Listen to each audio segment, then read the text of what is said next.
যখন সবাই নফসি নফসি করবে, আমার আপনার নবী তখন উম্মতি উম্মতি বইলা চিন্তায় থাকবে। রাসূল আকরাম সাল্লাল্লাহু আলাইহি ওয়াসাল্লাম হাসরের ময়দানে একবার হাউজে কাউসারের কাছে দৌড়ায়া যাবে দেখার জন্য, না জানি তার কোন উম্মত পানি পান থেকে মাহরুম হয়ে যায় কিনা। আরেকবার দৌড়ায়া পুলসিরাতের কাছে চলে যাবে, না জানি কোন উম্মত পুলসিরাত পার হইতে ব্যর্থ হয়ে যায় কিনা। আরেকবার দৌড়ায়া নবীজি মিজানের কাছে যাবে, না জানি কোন উম্মত আমল ওজন করার সময় ধরা পড়ে যায় কিনা। আবার জাহান্নামের কাছে যাবে, না জানি কোন উম্মত জাহান্নামের মধ্যে তারে ফালায়া দেয় কিনা। নবীজি পেরেশান থাকবেন, চিন্তিত থাকবেন। হাসরের ময়দান থেকে যখন সব নবী সব উম্মত জান্নাতের অভিমুখে রওনা হয়ে যাবে, জান্নাতের দরজায় উপস্থিত হয়ে যাবে। জান্নাতের দরজা খোলা হয় নাই, বন্ধ। জিজ্ঞাসা করা হবে খোলা হয় না কেন? বলে যিনি আসলে খোলা হবে তিনি এখনো তো আসেন নাই। তিনি কে? তিনি হলেন মুহাম্মাদুর রাসূলুল্লাহ সাল্লাল্লাহু আলাইহি ওয়াসাল্লাম। মনে রাখতে হবে, দুনিয়ার নেতৃত্ব যা হয় হোক, প্রত্যেকটা মুমিনের নেতা হবে মুহাম্মাদুর রাসূলুল্লাহ। জিজ্ঞাসা করা হবে কোথায় তিনি? তিনি তো এখনো হাসরের ময়দানে।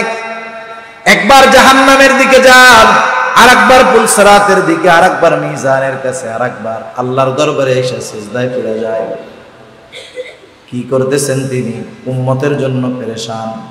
আল্লাহ তাআলার পক্ষ থেকে একজন উম্মত যার যাররা পরিমাণ ঈমান আছে, তার ব্যাপারেও যতক্ষণ না জান্নাতের নিশ্চয়তা আল্লাহ তাআলার পক্ষ থেকে আমার আপনার নবী পাবেন, ততক্ষণ পর্যন্ত আমার আপনার নবী জান্নাতে প্রবেশ করবে না। আল্লাহ রাব্বুল আলামিন বলেন, লাকাদ মান্নাল্লাহু আলাল মুমিনিন। মুমিনদের জন্য আল্লাহ তাআলার বিশেষ অনুগ্রহ। ইদ বাআসা ফীহিম রাসূলাম মিন আনফুসিহিম, যে তিনি তাদের মধ্য থেকে একজন রাসূল তাদের জন্য প্রেরণ করেছেন। রাসূল কি করে? ইয়াতলু আলাইহিম আয়াতিহি ওয়া ইউযাক্কিহিম, তিনি আল্লাহ তাআলার আয়াত সমূহ তাদের মাঝে পাঠ করে তিলাওয়াত করে শোনান। ওয়া ইউযাক্কিহিম, তাদেরকে পরিশুদ্ধ করেন। ওয়া ইউআল্লিমুহুমুল কিতাবা ওয়াল হিকমাহ, তাদেরকে হিকমত আর কিতাবের শিক্ষা দেন। এই শিক্ষার মাধ্যমে কি হয়? তার মানে এই চার শিক্ষা যে গ্রহণ করে সে পথভ্রষ্ট থাকে না, সে সঠিক পথের উপরে পরিচালিত হয়। এজন্যই আল্লাহ তাআলা বলে, রাসূল আসার পূর্বে, এই চার শিক্ষা দেওয়ার পূর্বে, ওয়া ইন কানু মিন ক্বাবলু লাফি যালালিন মুবিন, এর পূর্বে তোমরা সুস্পষ্ট পথভ্রষ্টতার মধ্যে লিপ্ত ছিলা। এই রাসূলকে তোমাদের কাছে অনুগ্রহ হিসাবে প্রেরণ করে, তোমাদেরকে আয়াত পাঠ করে শোনায়া, তোমাদেরকে পরিশুদ্ধ করে, তোমাদেরকে কোরআন শিখায়া, হিকমত শিখায়া তিনি সিরাতে মুস্তাকিমের পথ নির্দেশিকা দিয়ে দিয়েছেন। সুবহানাল্লাহ। রাসূলুল্লাহ সাল্লাল্লাহু আলাইহি ওয়াসাল্লাম মুমিনদের জন্য স্পেশাল অনুগ্রহ। তবে আমার আপনার নবী গোটা সৃষ্টি জগতের জন্যই রহমত, সে কাফের হোক আর বেঈমান হোক। আমার আপনার নবী গোটা সৃষ্টি জগতের জন্য রহমত। আমরা প্রত্যেক দিন, প্রত্যেক ওয়াক্ত নামাজে, প্রত্যেক রাকাত নামাজে ইমামের পেছনে যখন পড়ি, ইমামের কেরাত, মুসল্লির কেরাত, জামাতে পড়লে নিজের কেরাত পড়া লাগবে না, ইমামের কেরাত, মুসল্লির কেরাত। নামাজ জামাতে হোক আর একাকী হোক, ফরজ হোক আর নফল হোক, সুন্নাত হোক আর ওয়াজিব হোক, প্রত্যেক রাকাত নামাজের মধ্যে সূরা ফাতিহার প্রয়োজন আছে না নাই? সূরা ফাতিহার মধ্যে আমরা প্রথমেই বলি আলহামদুলিল্লাহি রাব্বিল আলামিন। সকল প্রশংসা আল্লাহর জন্য। সকল প্রশংসা কার জন্য? আল্লাহর জন্য। একটা মানুষের তো একটা নাম থাকে, নামের সাথেও কিছু পরিচয় থাকে না? এরকম মাঝে মাঝে দেখেন পরিচয় থাকে। যেমন কথার কথা, আমাদের দেশের প্রধানমন্ত্রীর নাম হলো কি? শেখ হাসিনা। প্রধানমন্ত্রী তিনি, প্রধানমন্ত্রী শেখ হাসিনা। ওনার নাম হলো শেখ হাসিনা, কিন্তু ওনার অন্যতম একটা পরিচয় উনি বাংলাদেশের প্রধানমন্ত্রী। এটা ওনার একটা পরিচয়। আল্লাহ রাব্বুল আলামিন, আল্লাহ, সকল প্রশংসা আল্লাহর জন্য। আল্লাহ তাআলা নিজের অনেক পরিচয়ের মধ্যে স্পেশাল একটা পরিচয় এখানে তুলে ধরে বলেন, আলহামদুলিল্লাহি রাব্বিল আলামিন। সকল প্রশংসা আল্লাহর জন্য, যিনি জগৎ সমূহের প্রতিপালক, যিনি জগৎ সমূহের রব। আলাম এক বচন, আলামিন শব্দটা বহু বচন। তার মানে আল্লাহ তাআলা জানায় দিলেন, জগৎ এই পৃথিবী বা দুনিয়া একটা নয়, আরো অগণিত জগৎ আল্লাহ তাআলা সৃষ্টি করেছে। যত সৃষ্টি আছে, যত জগৎ আছে, যত সৃষ্টি আছে, সব সৃষ্টির রব, প্রতিপালক কে? আল্লাহ। রব হলো বান্দার জন্য যেটা অতি প্রয়োজন, বান্দার জন্য যেটা অতি প্রয়োজন, সেই জিনিসগুলা বিনা চাওয়ায়, বিনা দরখাস্তে, বিনা মূল্যে যিনি দেন তিনি হলেন রব। দুনিয়ায় বেঁচে থাকার জন্য যা অপরিহার্য, যেটা যত বেশি প্রয়োজন, সেই জিনিসটা তত বেশি সহজ করছেন কে? আল্লাহ। সেই আল্লাহ আমার আপনার রব, রব্বুল আলামিন। আমার আপনার নবীর ব্যাপারে তিনি ঘোষণা দিচ্ছেন, ওয়ামা আরসালনাকা ইল্লা রাহমাতাল লিল আলামিন। আল্লাহ তাআলা হলেন জগৎ সমূহের রব, আমার আপনার নবীজি হলেন জগৎ সমূহের জন্য রহমত। এজন্য আল্লাহ তাআলা সৃষ্টি জগতের রব, আমার আপনার নবী সৃষ্টি জগতের জন্য রহমত।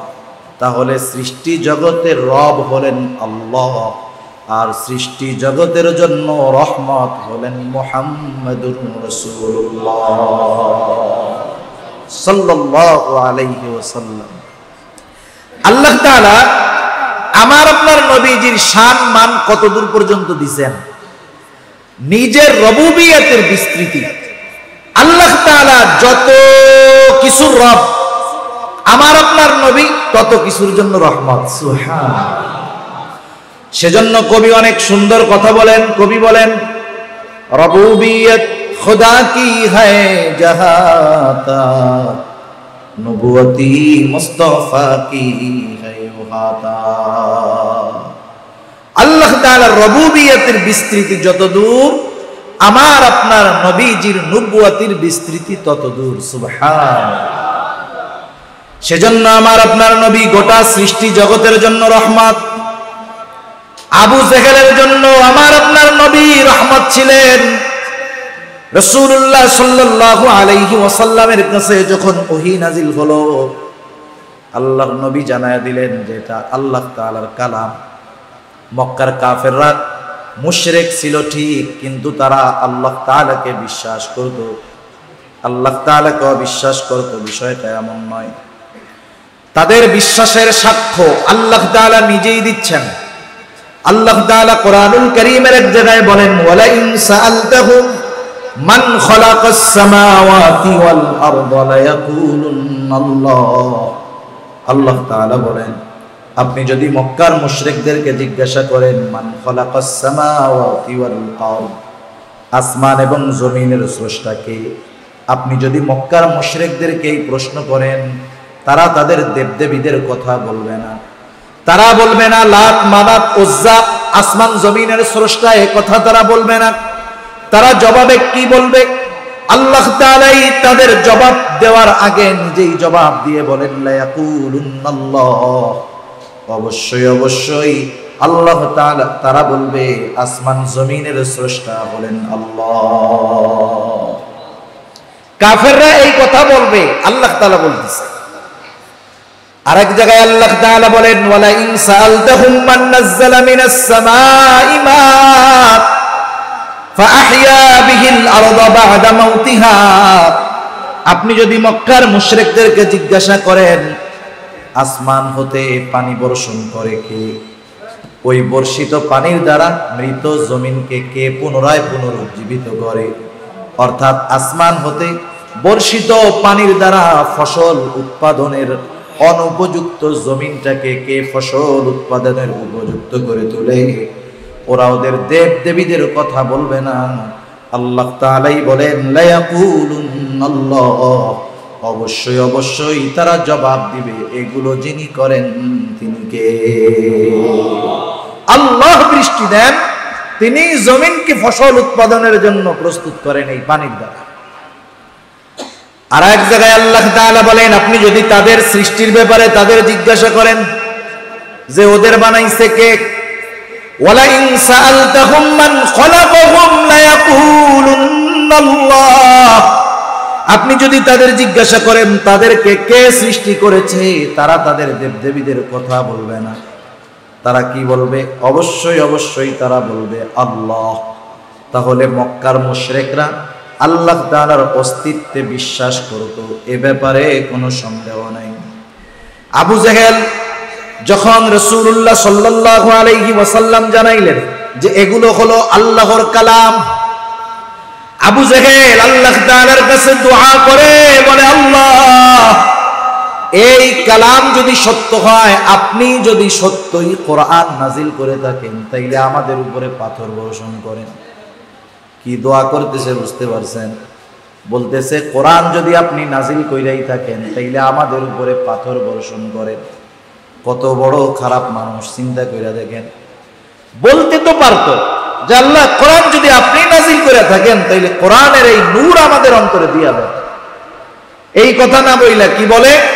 বলে আপনি যদি কোরআন নাজিল করে থাকেন, তাইলে আমাদের উপরে পাথর বর্ষণ করেন। পাথর বর্ষণ করা রহমত না আযাব গজব?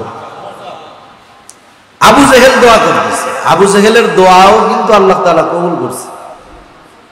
বদরের দিন যুদ্ধ শুরু হওয়ার আগে আবু জেহেল আল্লাহ তাআলার কাছে দোয়া করে বলে, আল্লাহ আজকের এই যুদ্ধে যারা হকের উপর, তাদেরকে আপনি বিজয় দান করবেন। নবীজি সাল্লাল্লাহু আলাইহি ওয়াসাল্লাম বলেন, আল্লাহ তাআলা আবু জেহেলের দোয়া কবুল করেছে, যারা হকের উপরে তাদেরকে আল্লাহ তাআলা বিজয় দান করেছে। এই আবু জেহেল দোয়া করতেছে যে কোরআন যদি সত্যি আপনার কালাম হয়ে থাকে, তাহলে আপনি আমাদের উপরে পাথর বর্ষণ করেন। এই ফরিয়াদ আল্লাহ তাআলার কাছে জানাইল, নবীজির সামনে আয়েশা বলতেছে, আর আল্লাহ তাআলা ওহী নাজিল করে জানায় দিলেন, তাদের এই চাওয়ার বিপরীতে আল্লাহ তাআলা আমার আপনার নবীকে জানাইলেন, ওয়ামা কানাল্লাহু লিয়ুআযিবাহুম ওয়া আনতা ফীহিম ওয়ামা কানাল্লাহু মুআযিবাহুম ওয়া হুম ইস্তাগফিরুন। আল্লাহ তাআলা বলতেছেন, হাবিব তারা তো আমার কাছে আযাব চায়, আযাব, কিন্তু আপনি তো আমার রহমত, রহমত যখন দুনিয়ায় আছে আমি আযাব দিব কেমনে? শুনে নেন, ওরা যতই পাপাচারে লিপ্ত হোক না কেন, ওয়ামা কানাল্লাহু লিয়ুআযিবাহুম ওয়া আনতা ফীহিম, আপনি যতক্ষণ তাদের মধ্যে আছেন আমি তাদেরকে আযাব দিব না। এই আবু জেহেলরাও আমার আপনার নবীর কারণে নগদে সাইজ হওয়া থেকে বাইচা গেছে। অতীতের অনেক নবীর উম্মত পাপ করার সাথে সাথে শাস্তি হাজির, কিন্তু দুনিয়াতে তো রহমত আছে, এজন্য আবু জেহেল উতবা সাহেবেরাও বাইচা গেছে। সেজন্য আমার আপনার নবী গোটা সৃষ্টি জগতের জন্য রহমত।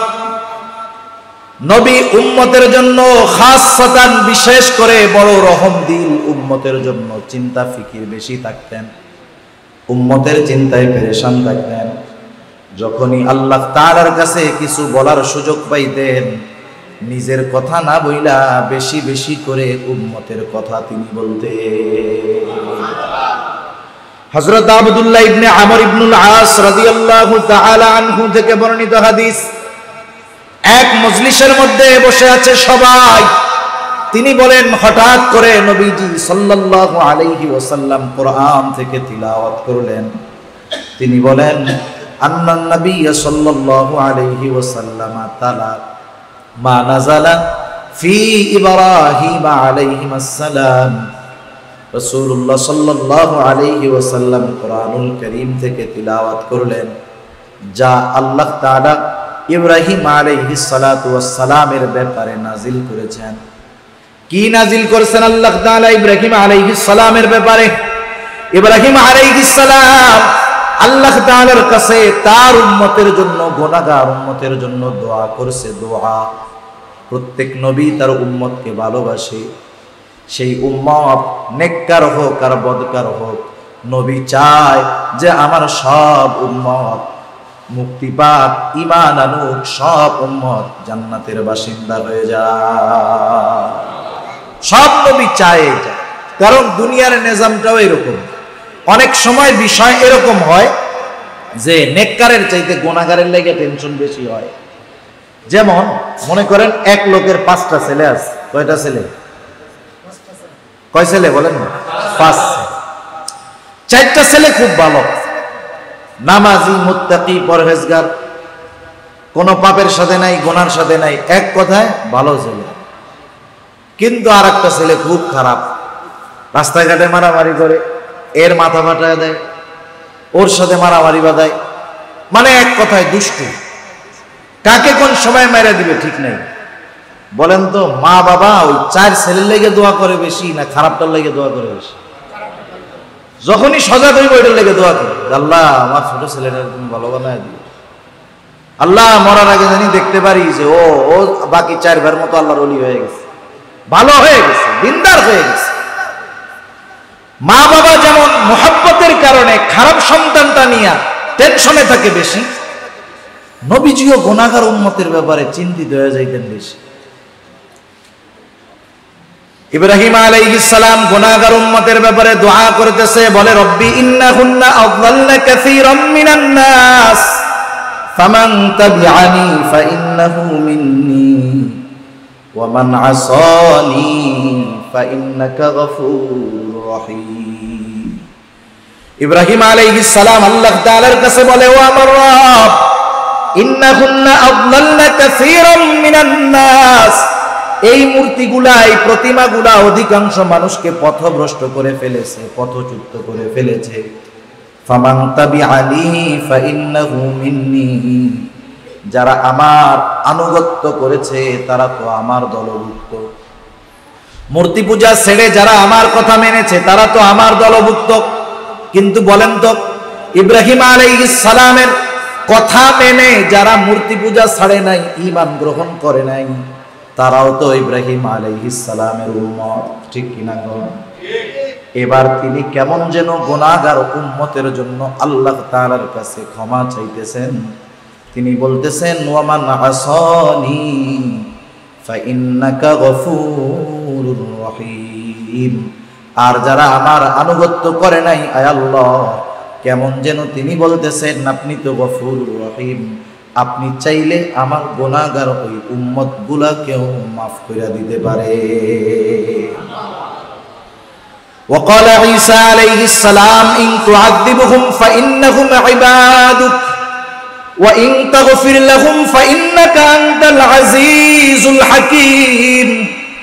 হযরত ঈসা আলাইহিস সালাম তার গুনাহগার উম্মতের জন্য আল্লাহ তাআলার কাছে দোয়া করতেছে, বলে ইন তুআযিবহুম ফাইন্নাহুম ইবাদুক, আয় আল্লাহ, বলেন তো এগুলো আল্লাহ তাআলা জানেন কি জানেন না? এরপরেও কেন আল্লাহ তাআলার কাছে বলতে বলেন? কারণ এই বলার মধ্যে একটা আকর্ষণ তৈরি হয়। আল্লাহ তাআলা সব জানেন, সব শোনেন। এরপরেও জিবরাইল আলাইহিস সালামকে বলতেছেন, জিবরাইল যাও, আমার নবীর কাছে যাও, আমার হাবিবের কাছে যাও, সে কেন কান্না করে তার কাছে গিয়া কান্নার কারণটা জিজ্ঞাসা করো। জিবরাইল আলাইহিস সালাম হাজির, আয়েশা বলে, ইয়া রাসূলুল্লাহ, আপনি কেন কান্না করেন? আল্লাহ তাআলা জানতে চান, যদিও তিনি সব জানেন, সব শোনেন। এবার আমার আপনার নবী জিবরাইল আলাইহিস সালাতু ওয়াস সালামের কাছে উম্মতের ব্যাপারে সব কথা বললেন। জিবরাইল আলাইহিস সালাম গিয়া বলতেছে, আল্লাহ, কান্নার কারণ হলো তার উম্মতের জন্য কান্না করে। আল্লাহ তাআলা বললেন, জিবরাইল যাও, আমার হাবিবকে জানায় দাও, আমার নবীকে জানায় দাও, আমি অচিরেই তাকে তার উম্মতের ব্যাপারে সন্তুষ্ট করব, আমি তার উম্মতের ব্যাপারে তাকে অসন্তুষ্ট করব না। নবীজি সাল্লাল্লাহু আলাইহি ওয়াসাল্লাম আল্লাহ তাআলার কাছ থেকে উম্মতের জন্য ক্ষমা চাই আনছেন দুনিয়ায় থাকতে। শুধু তাই না, রাসূলুল্লাহ সাল্লাল্লাহু আলাইহি ওয়াসাল্লাম যখন উম্মত কথা শুনতো না, ঈমান আনে না, নবীজি চিন্তিত হইতেন, পেরেশান হয়ে যাইতেন। রাসূলুল্লাহ সাল্লাল্লাহু আলাইহি ওয়াসাল্লাম যখন প্রাথমিক দিক মানুষের মধ্যে দাওয়াত দেন, ঈমান আনার দাওয়াত, তাওহীদের দাওয়াত, নিজের রিসালাতের দাওয়াত, মক্কার কাফেররা কথাগুলো গ্রহণ করে না। অথচ এই মানুষগুলো যারা নবীজির কথা শুনে ঈমান আনতেছে না, এরাই তো আমার আপনার নবীজিকে সত্যবাদী, আল আমিন, আস-সাদিক বলে উপাধি দিয়েছিল। শুধু তাই না, নবীজির কথা তারা বিশ্বাস করত, তাদের ইয়াকিন ছিল, বিশ্বাস ছিল যে মুহাম্মদ সাল্লাল্লাহু আলাইহি ওয়াসাল্লাম গোটা জিন্দেগিতে একটা মিথ্যা কথা বলেন নাই, কখনো বলতেও পারেন না, এমন সত্যবাদী নবী ছিলেন। কিন্তু যখন তিনি তাদেরকে এক আল্লাহর প্রতি ঈমান আনতে বললেন, তার রিসালাতের কথা বললেন, যেই মানুষগুলো তাকে সত্যবাদী বলে উপাধি দিয়েছিল, তারাই নবীজির কথা গ্রহণ করলো না।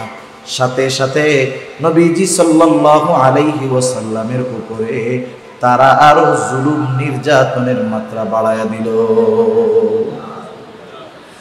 মুফাসসিরিনে কেরাম বলেন, নবীজি সাল্লাল্লাহু আলাইহি ওয়াসাল্লাম দুইটা কারণে প্রাথমিক দিক খুব অসুস্থ হয়ে গেছেন। প্রথম কারণ হলো বড় এক জিম্মাদারি, বড় এক দায়িত্ব আল্লাহ তাআলা আমার আপনার নবীকে দিয়েছেন। প্রথম চিন্তা করতেছেন এই দায়িত্ব কি যথাযথভাবে পালন হচ্ছে কিনা।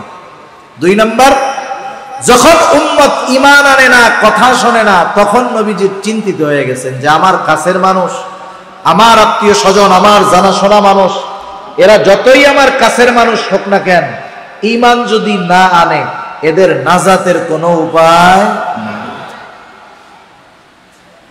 রাসূলুল্লাহ সাল্লাল্লাহু আলাইহি ওয়াসাল্লামের খানা দানা কমে গেছে।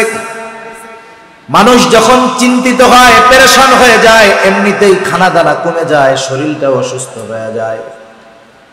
আল্লাহ তাআলা আমার আপনার নবীকে ওহী নাজিল করে জানায় দেন, ফালাআল্লাকা বাখিউন নাফসাকা আলা আসারিহিম ইল্লাম ইউমিনু বিহাদাল হাদীসি আসাফা।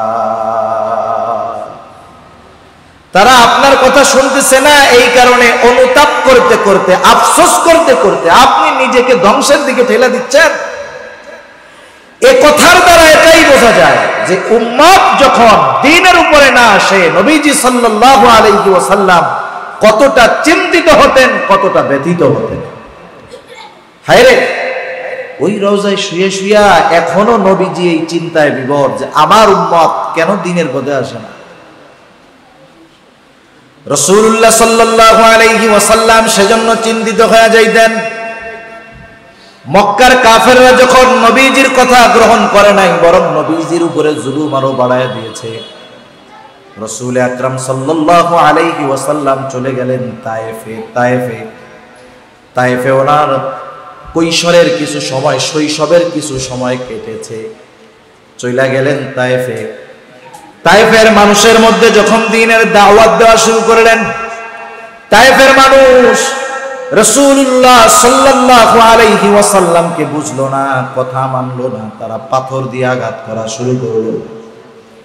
নবীজি সাল্লাল্লাহু আলাইহি ওয়াসাল্লামের পবিত্র দেহ মোবারক রক্তে রঞ্জিত হয়ে গেল।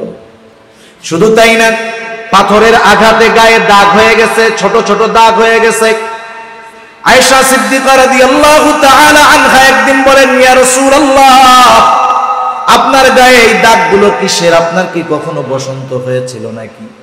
নবীজি বলেন, না আয়েশা, আমার কখনো বসন্ত হয় নাই। তাইলে ছোট ছোট দাগগুলো কিসের?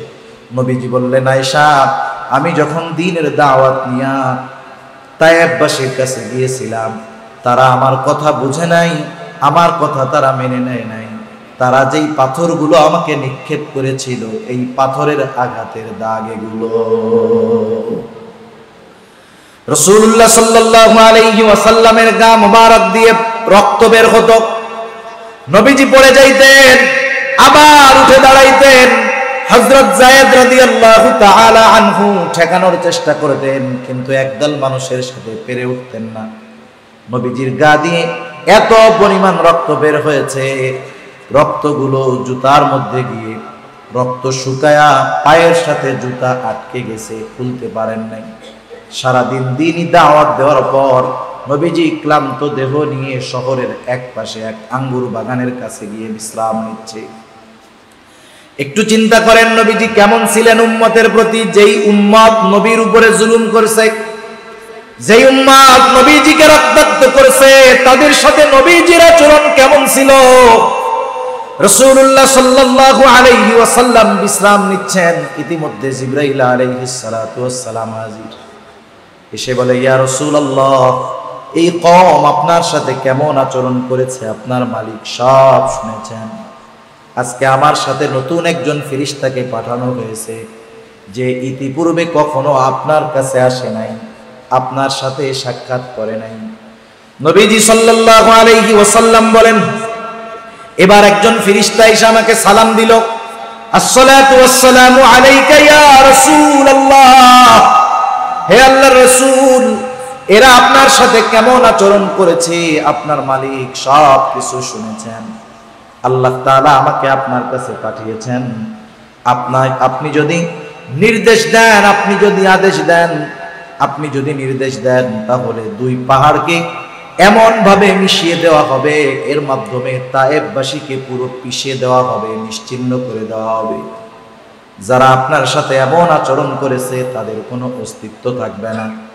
একটু চিন্তা করে দেখেন তো, আমরা তো নবীর উম্মতের দাবিদার, নবীর আশিকের দাবিদার, কিন্তু আমাকে আপনাকে যদি কেউ কখনো কথার মাধ্যমে কষ্ট দিয়ে থাকে, আঘাত দিয়ে থাকে, বরং আমি যদি সুযোগ পাই ২০-৪০ বছর পরেও হলেও ওই কথার ওই আঘাতের প্রতিশোধ নেওয়ার জন্য প্রস্তুত থাকি। আমরা খুব প্রতিশোধ পরায়ণ, সুযোগ পাইলেই আমরা সাইজ করে দিতে চাই। অথচ নবীজি সাল্লাল্লাহু আলাইহি ওয়াসাল্লাম কি করলেন? নবীজি যদি বলতেন ওরা তো কথা মানলো না, শেষ করে দাও, রাসূলুল্লাহ সাল্লাল্লাহু আলাইহি ওয়াসাল্লাম এমনটা বলেন নাই। তাফসীরের মধ্যে আসছে উনি একটু আরাম করতেছিলেন। স্বাভাবিক মানুষ যখন একটু আরাম করে, কাঁধ দিয়ে হেলান দিয়ে একটু আরামে থাকে। এবার নবীজি সোজা হয়ে বসলেন। ফেরেশতার এই কথার পরে নবীজি বলতেছেন, তুমি তো আমাকে বলতেছো আপনি আদেশ করলে দুই পাহাড় মিশিয়ে এদেরকে পিষিয়ে দেওয়া হবে। নবীজি কি বললেন? নবীজি বললেন, বাল আরজু আন ইয়াখরুজাল্লাহু মিন আসলাবিহিম মান ইয়াবুদুল্লাহা ওয়াহদাহু ওয়া লা ইউশরিকু বিহি শাইআ।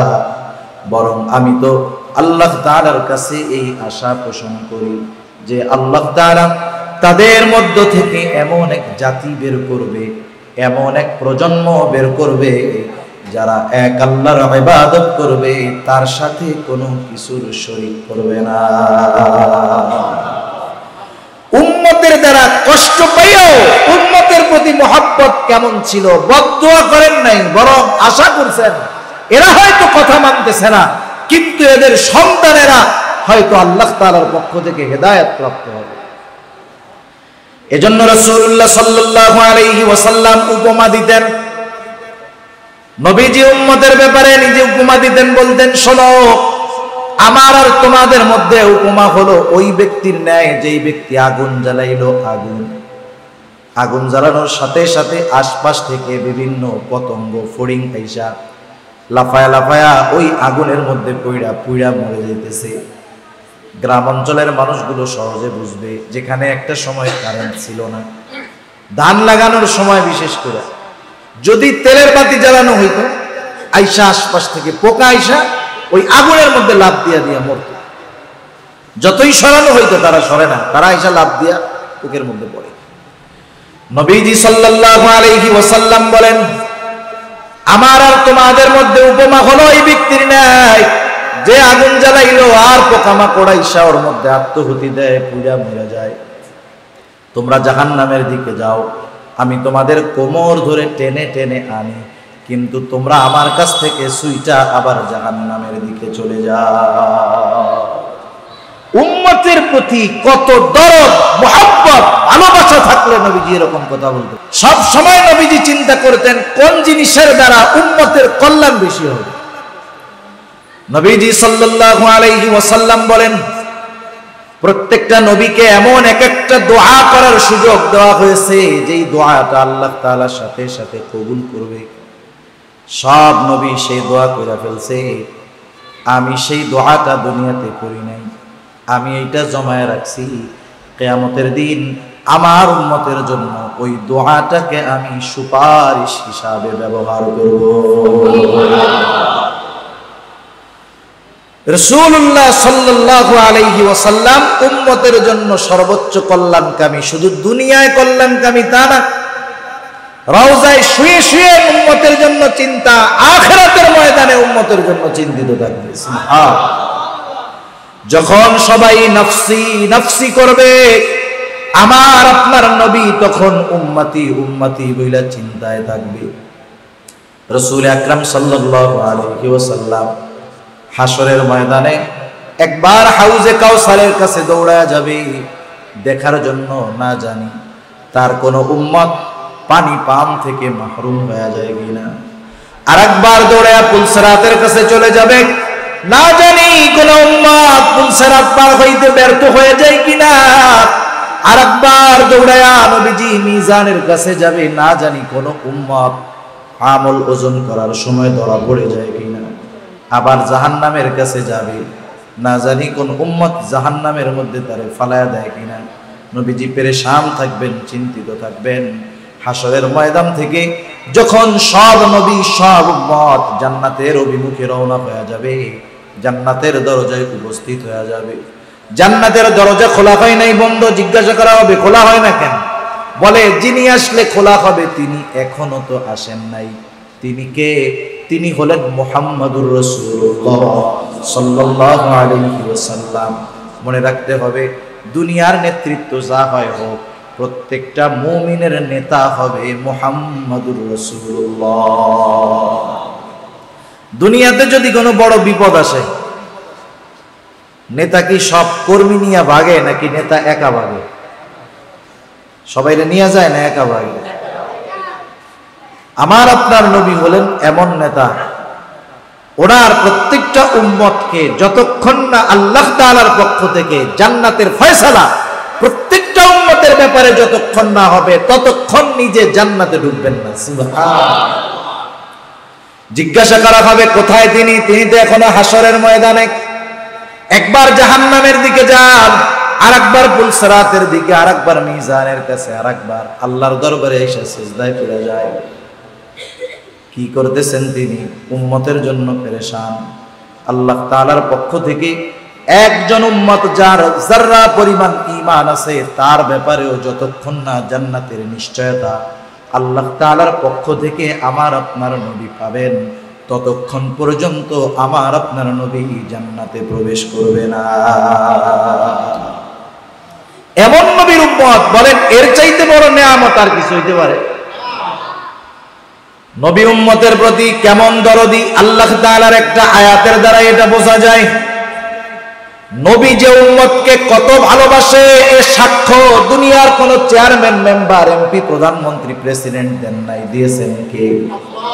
এই কথাই আল্লাহ তাআলা বলেন, লাকাদ জাআকুম রাসূলুম মিন আনফুসিকুম আজিজুন আলাইহি মা আনিতুম হারিসুন আলাইকুম বিল মুমিনিনা রাউফুর রহিম। আল্লাহ তাআলা বলেন, লাকাদ জাআকুম রাসূলুম মিন আনফুসিকুম, অবশ্যই তোমাদের মধ্য থেকে এমন একজন রাসূল তোমাদের জন্য এসেছেন। তিনি কেমন? আজিজুন আলাইহি মা আনিতুম, তোমাদের জন্য যেটা কষ্টের সেটা তার জন্য কষ্টের। তার মানে উম্মত যেটাতে কষ্ট পায়, নবীও সেটাতে কষ্ট পায়। সুবহানাল্লাহ। উম্মত যেটাতে কষ্ট পায়, নবীও সেটাতে কষ্ট পায়। এটা হতে পারে জাগতিক বিষয়ে, এটা হতে পারে পরলৌকিক বিষয়ে। দুনিয়ায়ও যদি কোনো উম্মত কষ্ট পাইতেন, নবীজি তার ব্যথায় ব্যথিত হইতেন। আখেরাতেও যদি কোনো নবী উম্মত কষ্ট পায়, যদি কোনো উম্মত জাহান্নামে যায়, নবীজি কষ্ট পাবেন। এজন্য দুনিয়াতে সাহাবায়ে কেরাম নবীজির কাছে আইসা তাদের দুনিয়ার কষ্টের কথাগুলো বলতো। নবীজি খুব গুরুত্ব সহকারে তাদের কথাগুলো শুনতেন, সাথে সাথে আল্লাহর রাসূল তাদেরকে সুপরামর্শ দিতেন। এক সাহাবী আসছে নবীজির কাছে, আইসা অভিযোগ করতেছে, এসে বলে, ইয়া রাসূলুল্লাহ, আবু সুফিয়ান তখনও মুমিন হয় নাই। বলতেছে, ইয়া রাসূলুল্লাহ, আমি যখন মক্কা থেকে মদিনায় হিজরত করে আসলাম, মক্কায় আমার বাড়ি ছিল, সম্পদ ছিল, সব আবু সুফিয়ান অন্যায়ভাবে দখল দিয়া খেয়ে ফেলছে। নবীজি তার কথা শুনে কষ্ট পাইলেন, এবার তাকে সান্ত্বনা দিচ্ছেন, শোনো, আল্লাহ তাআলা তোমাকে যদি জান্নাতের মধ্যে এরকম ঘর দেয়, নেয়ামত রাজি দেয়, যেগুলো হারাইছো এগুলোর বিনিময়ে খুশি হবা নাকি?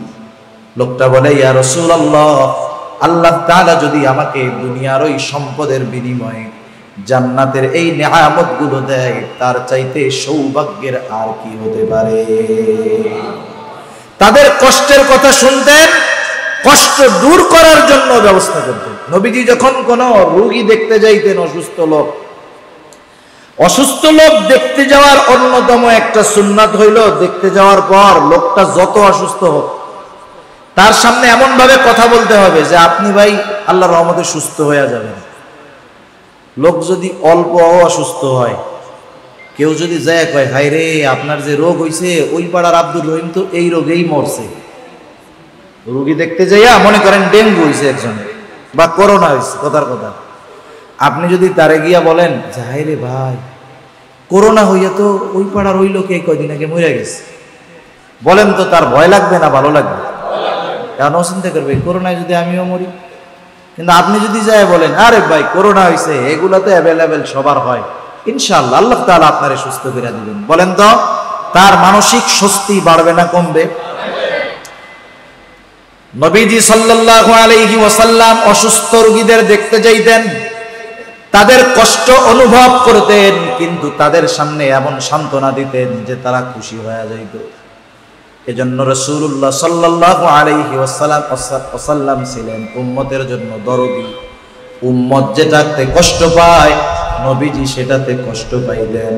শুধু তাই না, আল্লাহ তাআলা এরপরে বলেন হারিস, নবীজি হলেন উম্মতের জন্য সর্বোচ্চ কল্যাণকামী। সুবহানাল্লাহ।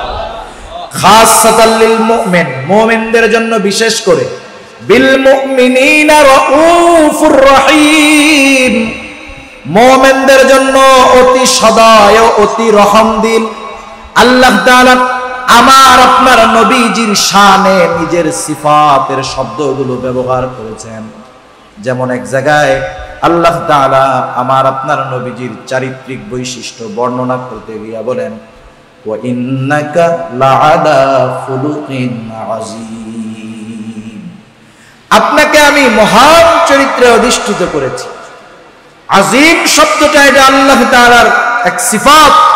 আল্লাহ তাআলা আমার আপনার নবীর আখলাকের সাথে এই আযীম শব্দ ব্যবহার করেছে। সুবহানাল্লাহ। আমরা পড়ি না বিসমিল্লাহির রহমানির রহিম, রহিম কে? রউফ কে? সেই আল্লাহ আমার আপনার নবী উম্মতের ব্যাপারে কেমন রউফ, আল্লাহ বলতেছেন নবীজি মুমিনদের জন্য রউফ, অতি সদয়, তার দিল মুমিনদের জন্য অতি সদয়। রহিম, মুমিনদের জন্য নবী হলেন পরম দয়ালু। সুবহানাল্লাহ। এমন এক নবীর উম্মত আমরা, বলেন এর চাইতে সৌভাগ্যের আর কিছু আসেনি? এখন বলেন, যেই নবী আমাদেরকে এত ভালোবাসেন, কোরআন হাদিসের সুস্পষ্ট দলিলের মাধ্যমে আমরা জানলাম নবীজি আমাদেরকে ভালোবাসেন। আল্লাহ তাআলাও বললেন নবীজি তার উম্মতদের ভালোবাসে। বলেন তো সেই নবীকে আমাদের সর্বোচ্চ ভালোবাসার দরকার আছে না নাই? সম্পর্কজনিত কিছু ভালোবাসা আছে, এগুলো কিছু কিছু সময় বাদ দেওয়া ফরজ হয়ে যায়। মনে করেন ভাইয়ের সাথে ভাইয়ের ভালোবাসা, এটা সম্পর্কজনিত ভালোবাসা। এখন এক ভাই মুরতাদ হয়ে গেছে, ইসলাম ত্যাগ করছে, বলেন তো তাকে ভালোবাসার সুযোগ আছে? তখন একে ভালোবাসা যাবে না, তখন ওর প্রতি ঘৃণা রাখতে হবে। তাহলে সম্পর্কজনিত ভালোবাসা কিছু কিছু সময় না ভালোবাসাও জরুরি হয়, কিন্তু ঈমান সম্পৃক্ত ভালোবাসা, এই ভালোবাসা ত্যাগ করার কোনো উপায় নাই। এই ভালোবাসা ছাড়া নাজাতের কোনো বিকল্প নেই। আল্লাহ এবং রাসূলের ভালোবাসা হলো ঈমানের সাথে সম্পৃক্ত ভালোবাসা। দুনিয়ার প্রয়োজনে বাবার ভালোবাসা ত্যাগ করা যাবে, দুনিয়ার প্রয়োজনে সন্তানের ভালোবাসা ত্যাগ করা যাবে, স্ত্রীর ভালোবাসা বাদ দেওয়া যাবে, কিন্তু আল্লাহ এবং তার রাসূলের ভালোবাসা ত্যাগ করার সুযোগ নেই। প্রয়োজনে বাপ ছাড়তে হবে, সন্তান ছাড়তে হবে, স্ত্রী ছাড়তে হবে, মা বাবা ছাড়তে হবে, গোটা দুনিয়া ছেড়ে দেওয়ার জন্য তৈয়ার থাকতে হবে, কিন্তু নবীজি সাল্লাল্লাহু আলাইহি ওয়াসাল্লামের ভালোবাসা ছাড়া যাবে না। এজন্যই নবীজি সাল্লাল্লাহু আলাইহি ওয়াসাল্লাম বলেন, লা ইউমিনু আহাদুকুম হাত্তা আকুনা আহাব্বা ইলাইহি মিন ওয়ালিদিহি ওয়া ওয়ালাদিহি ওয়ান নাসি আজমাইন। নবীজি সাল্লাল্লাহু আলাইহি ওয়াসাল্লাম বলেন, তোমাদের মধ্যে কেউ ততক্ষণ পর্যন্ত মুমিন হতে পারবে না যতক্ষণ না আমি তার নিকট তার পিতা মাতা সন্তান সন্ততি আত্মীয় স্বজন এক কথায় সকলের চাইতে বেশি মহব্বতের ভালোবাসার না হব। তার মানে আমি আপনি যদি আমার আপনার ঈমানকে ঠিক রাখতে চাই, আমার সন্তানের চাইতে বেশি ভালো নবীজিকে বাসতে হবে, মা বাবার চাইতে বেশি ভালো নবীজিকে বাসতে হবে, স্ত্রীর চাইতে নবীজিকে বেশি ভালোবাসতে হবে। শুধু তাই না, নিজের জীবনের চাইতে বেশি ভালো নবীজিকে বাসতে হবে। একটা মানুষ বাস্তবে আল্লাহ এবং তার রাসূলের কথা পথ অনুযায়ী তখনই চলতে পারবে যখন সবচাইতে বেশি আল্লাহ এবং রাসূলকে ভালোবাসবে।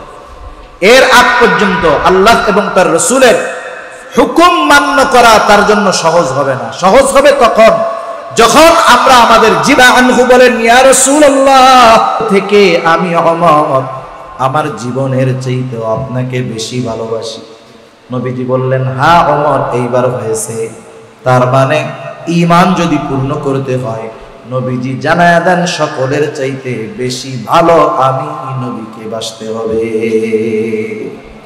সাহাবায়ে কেরাম নবীজিকে ভালোবাসার উপমা দেখায় গেছেন, নবীজির জন্য জীবন দিতে তৈরি হয়ে গেছেন, কখনো পিছপা নেই। সাহাবায়ে কেরাম অপেক্ষায় থাকতেন নবীজি শুধু আদেশ করে কিনা, যা বলবে মান্য করার জন্য যদি দুনিয়া ছাড়তে হয় আমরা দুনিয়া ছাড়তে তৈরি। সাহাবায়ে কেরাম এই অপেক্ষায় থাকতো নবীজি যদি কাউকে কোনো আদেশ করতেন সে নিজেকে ধন্য মনে করত। শুধু তাই না, বদরের যুদ্ধের প্রারম্ভে যখন যুদ্ধ শুরু হয় নাই, বদরের ইতিহাস হলো মূলত যুদ্ধের কোনো সম্ভাবনাই ছিল না, কিন্তু পরে মক্কার কাফেররা শক্তি সামন্ত নিয়ে হাজির হয়েছে। শক্তি সামর্থ্য দেখা চিন্তা করছে এই চান্সে যদি মুসলমানদের সাথে যুদ্ধ করা যায় ওদেরকে চিরতরে নিশ্চিহ্ন করে দেওয়া যাবে। এই আশায় নিজেরা আগ্রহী হয়ে যুদ্ধ করার জন্য হাজির। এখন তো আর যুদ্ধ না করে উপায় নাই। নবীজি সাল্লাল্লাহু আলাইহি ওয়াসাল্লাম যুদ্ধের জন্য প্রস্তুত ছিলেন না। প্রথমে যখন দেখলেন যুদ্ধ না করে উপায় নাই, কি করা যায়, নবীজি প্রথম মুহাজিরদের পরামর্শ চাইলেন, এরপরে আনসারদের পরামর্শ চাইলেন। মুহাজিরদেরকে জিজ্ঞাসা করলেন, তোমরা কি বলো? মুহাজিররা তো ত্যাগ স্বীকার করে মক্কা থেকে মদিনায় আসছে, যুদ্ধ করার জন্য আসছে, তোমরা কি বলো? মুহাজিরদের মধ্য থেকে জবাব, ইয়া রাসূলুল্লাহ, আপনার জন্য দুনিয়ার সব ছেড়েছি, যদি আমাদের জীবনটা দিতে হয় তাতেও আমরা তৈয়ার। আনসারদের জিজ্ঞাসা করতেছে, তোমরা কি বলো? বলে, আমরা আপনার সামনে পেছনে ডানে বামে চতুর্দিকে থাইকা যুদ্ধ করব, শরীরে এক বিন্দু রক্ত থাকতে আমরা পিছপা হব না। নবীজি সাল্লাল্লাহু আলাইহি ওয়াসাল্লাম এই বাহিনী নিয়ে যুদ্ধের ময়দানে হাজির হয়ে গেলেন। তাদের কাছে অস্ত্র ছিল না ঠিক, কিন্তু তাদের ঈমানের শক্তি ছিল, নবীজির মহব্বত ছিল, যার কারণে 1000 সশস্ত্র কাফেরদের বিরুদ্ধে 313 জন গড়ে অস্ত্রবিহীন সৈনিকেরা ইতিহাসের অন্যতম ঐতিহাসিক বিজয় ছিনিয়ে তারা এনেছে। এমন ছিল রাসূলুল্লাহ সাল্লাল্লাহু আলাইহি ওয়াসাল্লামের প্রতি তাদের মহব্বতের সাথে আদবের দিকে তারা খেয়াল রাখত। হযরত আবু বকর সিদ্দিক রাদিয়াল্লাহু তাআলা আন যখন হিজরতের সফর সাওর পর্বতের মধ্যে যখন অবস্থান করতেছেন, রাসূলুল্লাহ সাল্লাল্লাহু আলাইহি ওয়াসাল্লাম ক্লান্ত। নবীজি আবু বকর সিদ্দিক রাদিয়াল্লাহু তাআলা আনহু রানের উপরে মাথা দিয়ে ঘুমাইতেছেন, বিশ্রাম নিচ্ছেন। আবু বকর সিদ্দিক রাদিয়াল্লাহু তাআলা আনহু দেখলেন গর্তের ভিতরে অনেক গর্ত দেখা যায়, হয়তো কোনো গর্তের ভিতরে বিষাক্ত কোনো প্রাণী থাকতে পারে। এবার নিজের চাদরটা ছিঁড়ে ছিঁড়ে গর্তগুলো বন্ধ করে দিলেন। একটা দুইটা গর্ত, কাপড় শেষ, বন্ধ হয় নাই, নিজের পা ওইখানে দিয়া গর্তটাকে আটকায় রাখছে। এইবার একটা বিষাক্ত প্রাণী এসে ওনার পায়ে দংশন করছে। বিষের যন্ত্রণা নীল হয়ে গেছে, ব্যথার যন্ত্রণায় চোখ দিয়ে পানি চলে আসছে। এরপরেও কিন্তু নড়াচড়া করেন না, কারণ আরাম করতেছে রহমাতুল লিল আলামিন। একেবারে নীরবে কান্না চলতেছে। হঠাৎ নিজের অজান্তে চোখের ফোঁটা, চোখের পানির ফোঁটা নবীজি সাল্লাল্লাহু আলাইহি ওয়াসাল্লামের গায়ের উপরে পড়ছে। ঘুম ভেঙে গেছে নবীজির। কি ব্যাপার আবু বকর, তুমি কান্না করতেছো কেন? তোমার কি তোমার পরিবারের কথা মনে পড়ে নাকি? মা বাবা আত্মীয় স্বজনের কথা মনে পড়ে নাকি? কেন কান্না করো? আবু বকর সিদ্দিক রাদিয়াল্লাহু তাআলা আনহু বলেন, ইয়া রাসূলুল্লাহ, কারো জন্য কান্না করতেছি না, বরং আমাকে একটা বিষাক্ত প্রাণী দংশন করেছে, ওই বিষাক্ত প্রাণীর বিষের যন্ত্রণায় কান্না করতেছি। নবীজি সাল্লাল্লাহু আলাইহি ওয়াসাল্লাম মুখের লালা মোবারক নিয়ে লাগায় দিলেন। বিষাক্ত ব্যথা, বিষক্রিয়া সব দূর হয়ে গেল। চিন্তা করে দেখেন, নিজে কষ্ট করেছেন, যন্ত্রণায় কান্না করেছেন, তবুও পাটা নড়ান নাই যে নবীজির বিশ্রামে ব্যাঘাত ঘটবে। সাহাবায়ে কেরাম এইরকম মুহাব্বতের আদবের নিদর্শন আমাদের মধ্যে রেখে গেছে। এখন বলেন, যেই নবী আমাদের ভালোবাসলো, সেই নবীর জন্য আমাদের সর্বোচ্চ ত্যাগ স্বীকার করার দরকার আছে না নাই? রাসূল আকরাম সাল্লাল্লাহু আলাইহি ওয়াসাল্লামের মুহাব্বতের প্রমাণ আমাদেরকে দিতে হবে। মুহাব্বতের প্রমাণ আমরা কেমনে দিব? নবীজি সাল্লাল্লাহু আলাইহি ওয়াসাল্লাম বলেন, মান আহাব্বা সুন্নতি ফাকাদ আহাব্বানি ওয়া মান আহাব্বানি কানা মাই ফিল জান্নাহ। নবীজি বলেন, যে আমার সুন্নতকে মহব্বত করলো, মান আহাব্বা সুন্নতি, যে আমার সুন্নতকে মহব্বত করলো, ফাকাদ আহাব্বানি, সে আমি নবীকে মহব্বত করলো, আর আমি নবীকে যে মহব্বত করলো সে আমার সাথে জান্নাতের মধ্যে অবস্থান করবে। নবীর সাথে জান্নাতে অবস্থান করার মতো সৌভাগ্য আর হইতে পারে? বলেন, এটা বড় এক নেয়ামত না? আমরা কারা কারা চাই নবীর সাথে জান্নাতে অবস্থান করতে? হাত উঁচা করি, নারায়ে তাকবীর। আর জোরে দেন, নারায়ে তাকবীর। মাশাআল্লাহ। আপনার হুজুর আসতেছে, আসতেছে উপরে আসছে, আগে নিয়ে আসেন। নবীর সাথে অবস্থান, এটা বড় সৌভাগ্যের ব্যাপার। এক হাদিসের মধ্যে আসছে, নবীজি সাল্লাল্লাহু আলাইহি ওয়াসাল্লাম একদিন একজনের সাথে কথা বলতেছেন। বলেন তো, একজন একজনের সাথে যখন কথা বলে, এই কথার মধ্যে আইসা আর একজনকে প্রশ্ন করা, এটা কি ভালো কাজ? এটা ভালো কাজ না। নবীজি একজনের সাথে কথা বলতেছেন, গ্রামের একজন মানুষ নবীজির কাছে আইসা ওই কথার মধ্যে নবীজিকে প্রশ্ন করতেছে। শুধু গ্রামের কিছু মানুষ আছে, আমরা মনে করি যে এটা তাদের মূর্খতা, আসলে মূর্খতা না, এটা তাদের সরলতা। সরল সহজ মানুষ আইসা সহজ জিজ্ঞেস করে বসছে। আর কি জিজ্ঞাসা করতেছে? নবীজিকে বলতেছে, ইয়া রাসূলুল্লাহ, মাতা সাআ, কিয়ামত কখন হবে? তার বলার ভাব এরকম যে সে কিয়ামতের জন্য গাচ্ছি গুচ্ছি নিয়ে রেডি, কিয়ামত আসলেই সে দৌড় দিবে ওইদিকে। আর কি, যেমন আমরা যখন ঢাকা যাব, ঢাকা যাওয়ার সময় টিকিট কাটছেন 10টার টিকিট, এখন 10:30 বাজে, গাড়ি আসে না। আপনি তো ঢাকা যাওয়ার জন্য পুরাপুরি তৈরি, তাই না? এখন কাউন্টার মাস্টারে গিয়ে কি বলেন, এই ভাই গাড়ি আসে না এখন, তার মানে কি আসলেই তো আমি গাড়িতে উঠে ঢাকা যাব, ঢাকা যাওয়ার জন্য আমি তৈরি। তা ওনার প্রশ্নের ভাব যে উনি কিয়ামতের জন্য সব গুছায় রাখছে, কিয়ামতের জন্য অপেক্ষা করতেছে। নবীজি জিজ্ঞাসা করতেছে, তুমি কিয়ামতের জন্য কি পাথেয় সংগ্রহ করছো? তার প্রশ্নের ভাব, নবীজি বলতেছে কি পাথেয় সংগ্রহ করছো? সেই সহজ সরল গ্রাম্য সাহাবী বলতেছে, ইয়া রাসূলুল্লাহ, আমি আল্লাহ এবং তার রাসূলকে ভালোবাসি। এই লোকটার এই কথার মধ্যে এতটা সরলতা ছিল, কোনো লৌকিকতা ছিল না, লোক দেখানোর কিছু ছিল না। বুঝতে পারছেন, এ কথা তার মুখের না, এটা অন্তর থেকে আইসা মুখ দিয়া বাহির হইছে। নবীজিও সুজা জবাব দিয়া বললেন, যাও, যে যাকে মহব্বত করে সে তার সাথে অবস্থান করবে। বর্ণনাকারী হযরত আনাস রাদিয়াল্লাহু তাআলা আনহু বলেন, এই ব্যক্তির ব্যাপারে নবীজির এই কথা শ্রবণ করবার পর, ইসলাম গ্রহণ করার পরে আমরা এতটা খুশি হই নাই নবীজির এই কথায় যতটা খুশি আমরা হয়েছি। তিনি বলেন, আমি আল্লাহর রাসূল সাল্লাল্লাহু আলাইহি ওয়াসাল্লামকে ভালোবাসি, আবু বকর ও ওমর রাদিয়াল্লাহু তাআলা আনহুমাকে ভালোবাসি। যদিও তাদের মতো আমল করতে পারি নাই, তবে আমি এই ব্যাপারে আশাবাদী, জান্নাতে আমি তাদের সাথে থাকতে পারবো। সেজন্য নবীজির সাথে থাকতে পারা, থাকার যোগ্যতা অর্জন করতে পারা, এটা বড় এক নিয়ামত। সেই নিয়ামত হাসিল করার অন্যতম মাধ্যম হলো নবীজি সাল্লাল্লাহু আলাইহি ওয়াসাল্লামের সুন্নাতকে মুহাব্বতের সাথে অনুসরণ করা। নবীজি এই কথা আরেক হাদিসের মধ্যে বলেন, যারা নবীজির আনুগত্যতা করে তারাই জান্নাতে যাবে। নবীজি বলেন, কুল্লু উম্মতি ইয়াদখুলুনাল জান্নাতা ইল্লা মান আবা। নবীজি বলেন, আমার সব উম্মত জান্নাতে যাবে, আবা উম্মত ছাড়া। জিজ্ঞাসা করা হলো, ইয়া রাসূলুল্লাহ, আবা উম্মত কারা?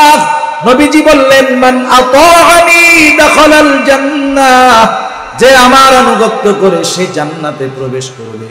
ওয়া মান আসানি ফাকাদ আবা, যে আমার আনুগত্য প্রকাশ করে না, আনুগত্যতা করে না, নবীজি বলেন সে আবা উম্মত, সে জাহান্নামে যাবে।